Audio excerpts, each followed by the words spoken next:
Media Vietnam menyoroti langkah Indonesia yang tetap agresif menaturalisasi pemain, meski bicara soal pembinaan lokal. Ironi ini menunjukkan bahwa PSSI menjalankan strategi jangka pendek dan panjang sekaligus. Satoru Mochizuki menyebut absennya Liga Putri jadi hambatan utama kemajuan timnas wanita Indonesia.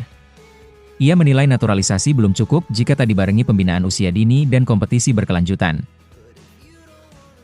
Nova Arianto menjelaskan absennya Zahabi Goli dan Mateu Baker karena komitmen klub, bukan faktor teknis. Ia kini fokus mengevaluasi 9 pemain keturunan baru jelang Piala Dunia U17. Jangan lupa klik tombol subscribe dan aktifkan lonceng notifikasi, agar Anda tidak ketinggalan setiap pembaruan penting dari kami. Simak selengkapnya, hanya di Timnas Gol IDN.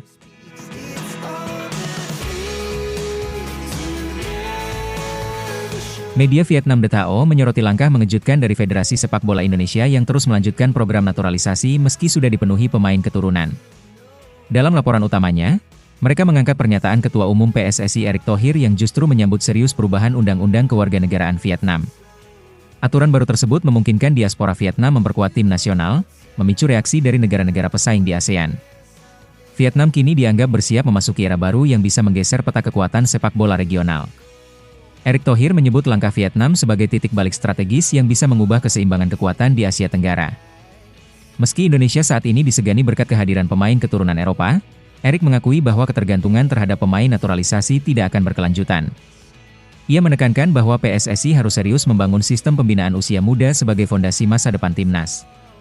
Ini menjadi pengakuan penting bahwa kekuatan instan saja tidak cukup untuk menciptakan dominasi jangka panjang. Namun di saat Erick menyuarakan pentingnya pembinaan lokal, PSSI justru kembali memproses naturalisasi striker muda Mauro Zylstra. Pemain keturunan asal Belanda ini diyakini mampu menjawab krisis lini depan timnas yang kerap dinilai tumpul. Langkah ini memunculkan ironi yang disorot media Vietnam. Indonesia bicara soal pembinaan lokal, tapi tetap agresif menambah pemain diaspora. Situasi ini menunjukkan bahwa PSSI sedang menjalankan dua strategi sekaligus. The Tao menyimpulkan bahwa kebijakan Vietnam tidak hanya berdampak ke dalam, tetapi membuat rival seperti Indonesia dan Malaysia lebih waspada. Mereka menilai bahwa ASEAN kini akan memasuki fase kompetisi yang lebih sengit dari sebelumnya.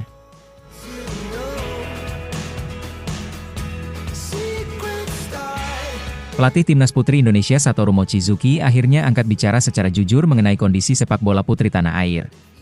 Usai kekalahan dari Pakistan yang hampir memastikan gagalnya Indonesia lolos ke Piala Asia, Mochizuki tidak menutup-nutupi fakta sulit di lapangan. Ia mengakui pentingnya ekosistem sepak bola putri yang hidup sejak usia dini hingga level liga profesional.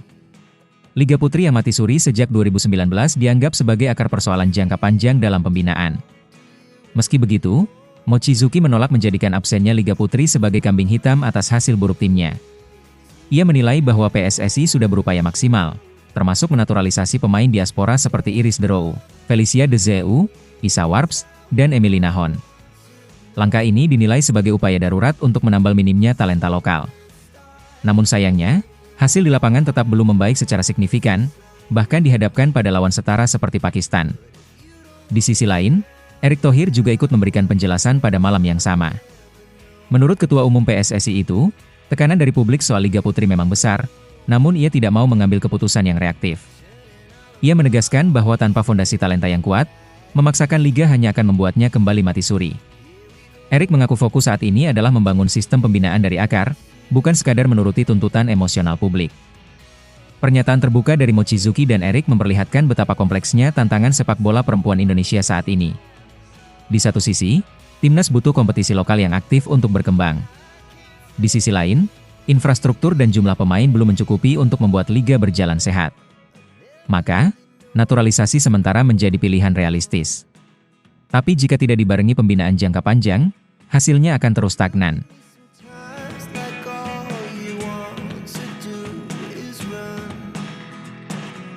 Absennya Zahabi Goli dan Mateu Baker dalam pemusatan latihan timnas U17 akhirnya dijelaskan langsung oleh pelatih kepala Nova Arianto. Dalam keterangannya, Nova menyebutkan bahwa kedua pemain tidak bisa bergabung karena sedang memiliki agenda pribadi bersama klub masing-masing. Meskipun tidak ikut dalam TC kali ini, keduanya tetap menjadi bagian dari rencana tim ke depannya. Mateu Baker saat ini masih terikat agenda dengan klubnya Melbourne City di Australia. Nova mengungkapkan bahwa Baker baru akan bergabung pada awal Agustus 2025, setelah menyelesaikan komitmennya bersama tim. Sementara itu, Zahabi Goli tengah dipersiapkan untuk tampil di ajang Piala Presiden 2025 sebagai bagian dari skuad Liga Indonesia All-Star. Ia menjadi salah satu pemain muda yang dipercaya tampil di turnamen pramusim bergengsi tersebut. Nova Arianto menegaskan bahwa ketidakhadiran keduanya bukan karena performa atau seleksi teknis, tetapi lebih kepada pertimbangan profesional dan waktu yang belum tepat. Oleh karena itu, Nova tidak khawatir dan tetap membuka peluang bagi keduanya untuk bergabung di TC berikutnya. Ini menunjukkan fleksibilitas pelatih dalam menangani agenda pemain muda yang berkarir di luar negeri maupun yang sedang dalam sorotan di kompetisi nasional. Di sisi lain, Nova memilih untuk fokus menilai performa 9 pemain keturunan baru yang dipanggil dalam TC kali ini. Ia ingin melihat secara langsung kualitas dan adaptasi mereka dengan sistem permainan yang diinginkan timnas U17. Fokus ini penting untuk memperkuat kedalaman skuad jelang Piala Dunia. Langkah Nova ini juga mencerminkan bahwa proses seleksi tetap berjalan terbuka, dan semua pemain berpeluang sama untuk membuktikan diri, termasuk Goli dan Baker saat mereka kembali nanti.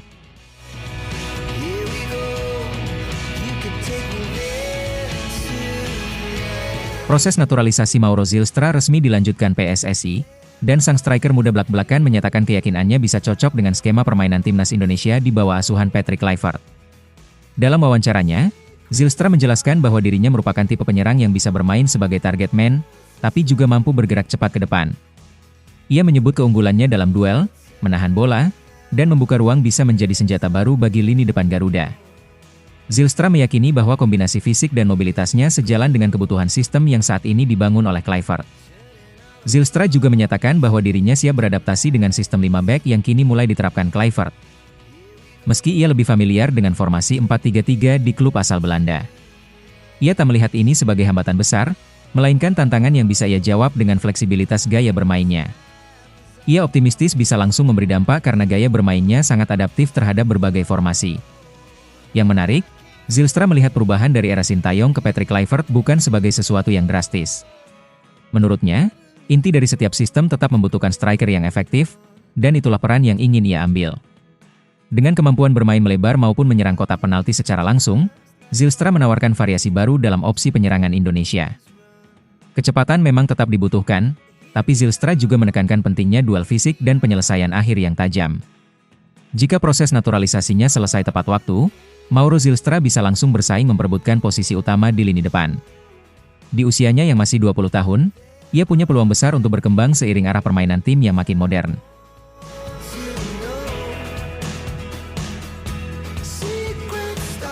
Setelah kekalahan yang dialami timnas putri Indonesia, sorakan dari para supporter terdengar jelas, kapan Liga 1 Putri dimulai? Pertanyaan ini langsung dijawab oleh Ketua Umum PSSI Erick Thohir yang menegaskan bahwa dirinya tidak ingin gegabah.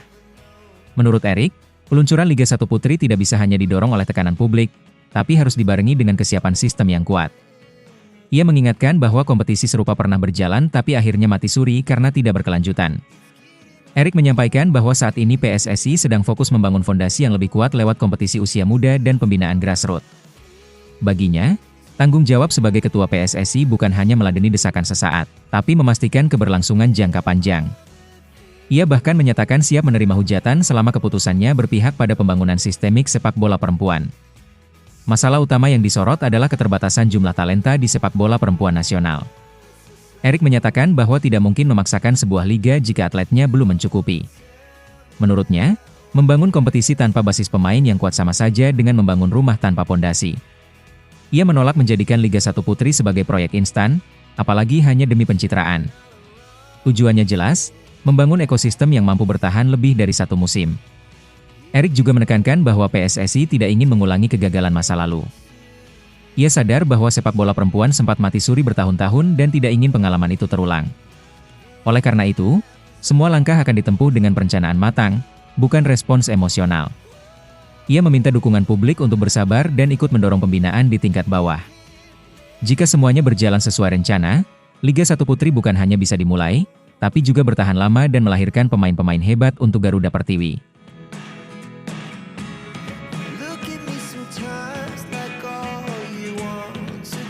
Pelatih timnas U23 Indonesia Gerald van den Burg optimistis timnya mampu tampil maksimal di ajang Piala AFF U23 yang akan digelar di Indonesia mulai 15 Juli. Meskipun sudah ditunjuk sebagai pelatih sejak Januari 2025, van den Burg baru benar-benar menangani skuad secara langsung pada pertengahan musim ini. Dalam waktu 6 bulan terakhir, Ia memanfaatkan waktu untuk mengamati performa para pemain yang kemudian dipanggil ke dalam pemusatan latihan, TC. Van den Burg, yang memiliki pengalaman membesut Ajax U21, tidak memilih pemain berdasarkan reputasi, melainkan dari konsistensi dan kerja keras mereka di lapangan. Ia menilai tidak hanya penampilan dalam pertandingan, tetapi juga sikap dalam latihan yang menjadi tolak ukur kelayakan. Pendekatan ini mencerminkan filosofi kerja keras dan meritokrasi yang menjadi dasar pembentukan skuad Garuda Muda menuju turnamen 2 tahunan tersebut. Keyakinan Van den Burg tak sekadar optimisme kosong. Ia percaya bahwa para pemain muda Indonesia saat ini punya potensi besar, bukan hanya untuk bersaing di Piala AFF U23, tetapi juga sebagai fondasi kuat untuk kualifikasi Piala Asia mendatang. Menurutnya, setiap pertandingan harus dimaknai sebagai kesempatan untuk menunjukkan kualitas, bukan hanya sebagai formalitas.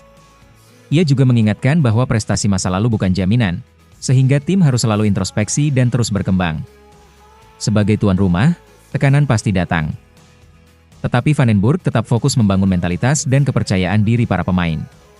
Dari 34 nama yang saat ini dipanggil ke TC, hanya 23 pemain yang akan didaftarkan sesuai regulasi. Namun pelatih asal Belanda ini yakin, proses seleksi yang ketat akan menghasilkan skuad terbaik. Ia menutup pernyataannya dengan tegas bahwa timnas U23 Indonesia siap tampil baik dan meraih hasil terbaik di Piala AFF U23, asalkan para pemain siap memberikan segalanya di setiap sesi latihan maupun pertandingan.